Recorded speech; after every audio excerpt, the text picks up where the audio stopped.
Nama dari, terus pertanyaannya cukup satu nggih, singkat, padat, jelas, berisi.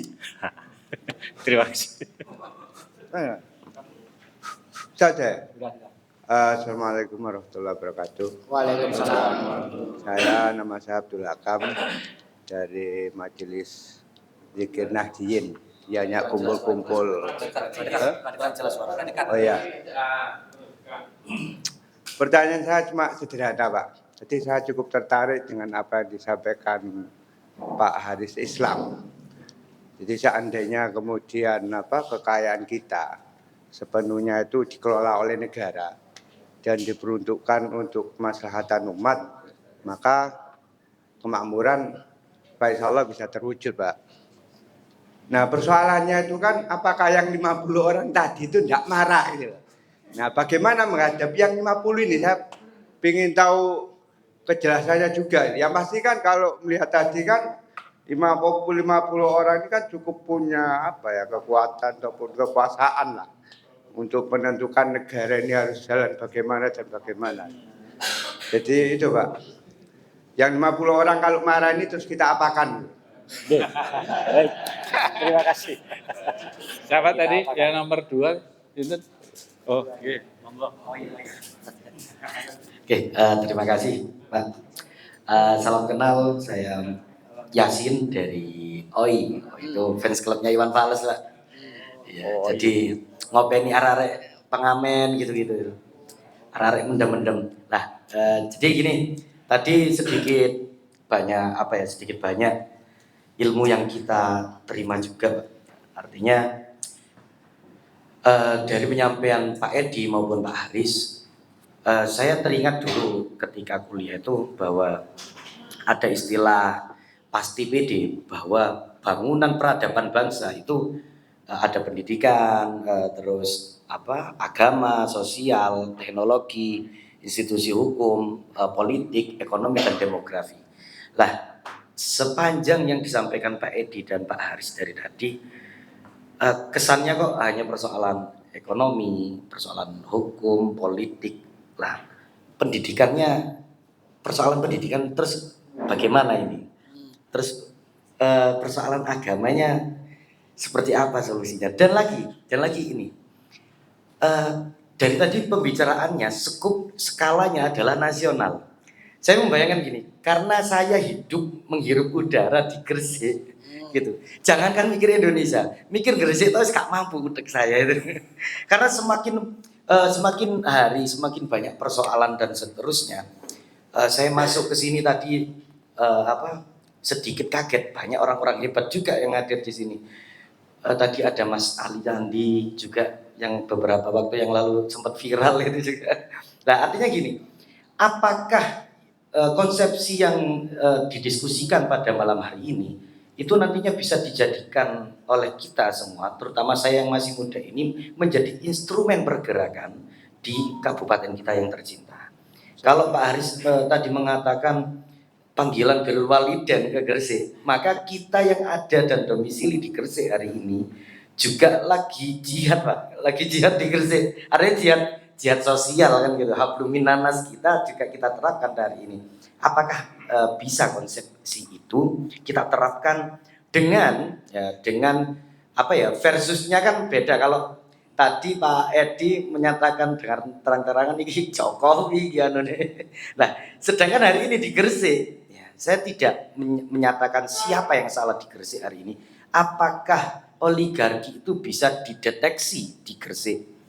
Karena banyak loh Pak persoalan, jangankan ekonomi yang kemudian diwakili oleh emak-emak yang terbelit oleh mekar, terus para karyawan di perusahaannya masing-masing, bahkan guru-guru, kebetulan profesi saya juga sebagai guru di salah satu sekolah dasar negeri, ini juga mengalami banyak persoalan.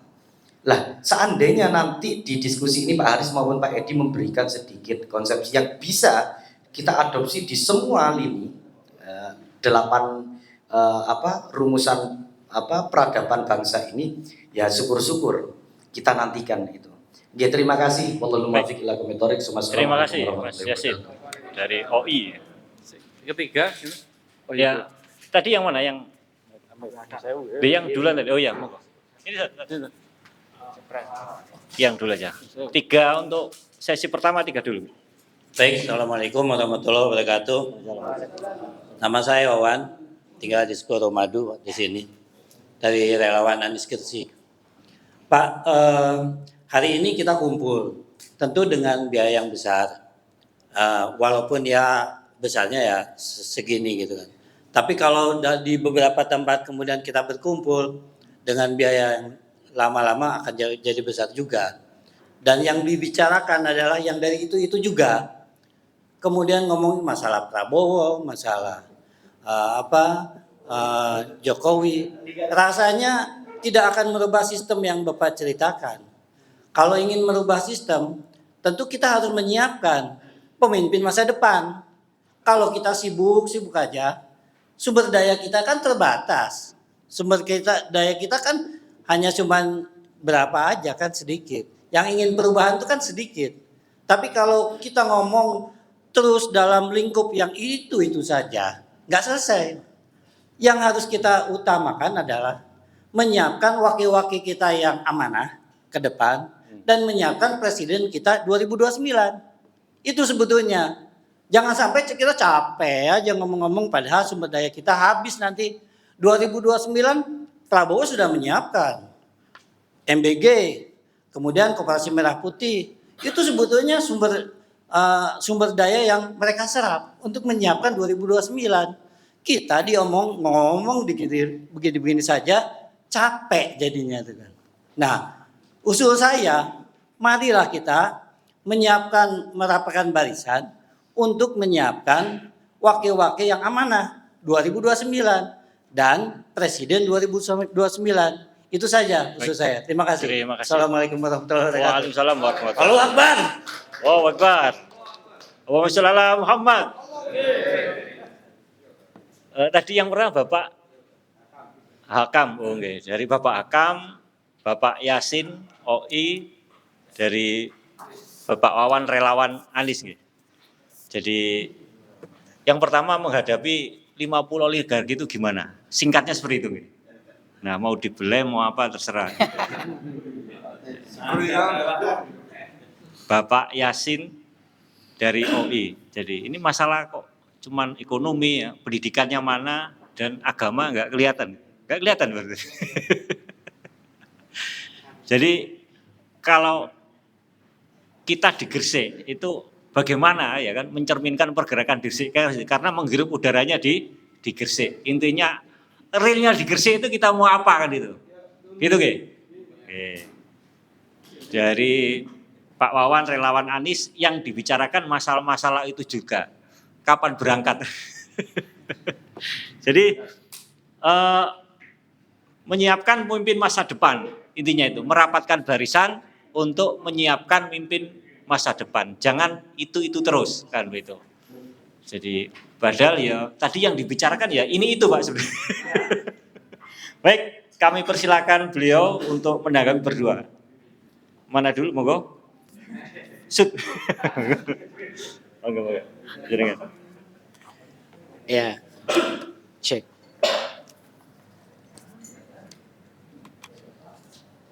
Oke.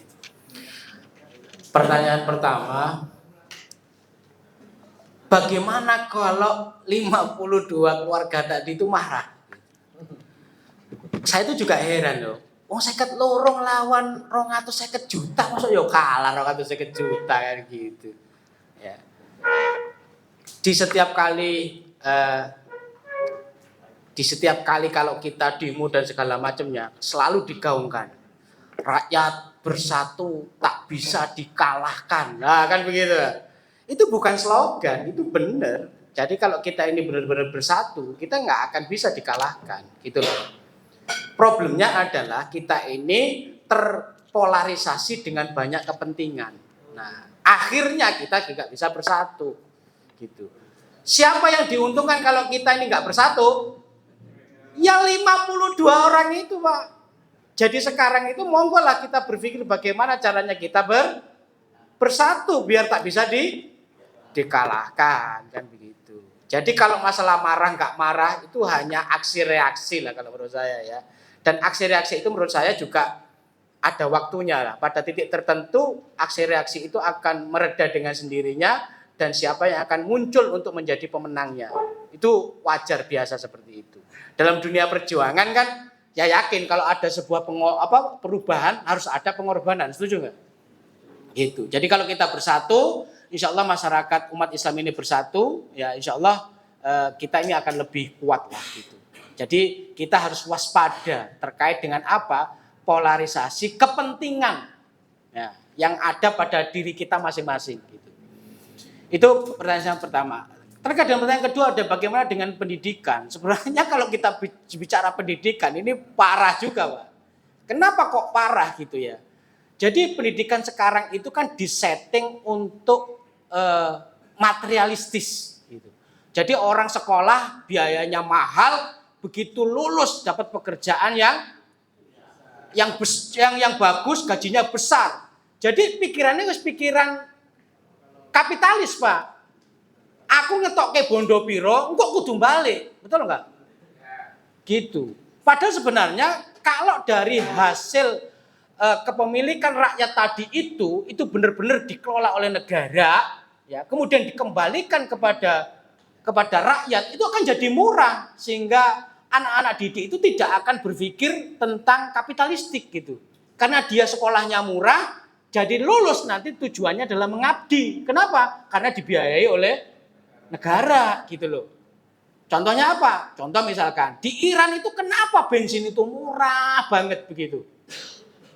Ya, karena itu dikelola negara kemudian dikembalikan kepada rakyat, kepada masyarakat. Coba kalau itu dikembalikan ke dunia pendidikan, oh jadi murah sekali. Gitu. Apalagi kalau dalam Islam, Pak. Dalam Islam gaji guru itu gede banget, itu bisa 12 sampai 15 juta per bulan. Coba sekarang saya tanya nih, kalau ada anak SMA pinter lulus ya, kuliahnya kemana? Jurusannya apa? Ada nggak anak lulus SMA pinter terus pengen masuk ke UNESA jadi guru? Ada nggak? Masuk kan ITS, betul nggak? ITB, UNER. Jadi sing pinter-pinter itu mlebu ning kampus-kampus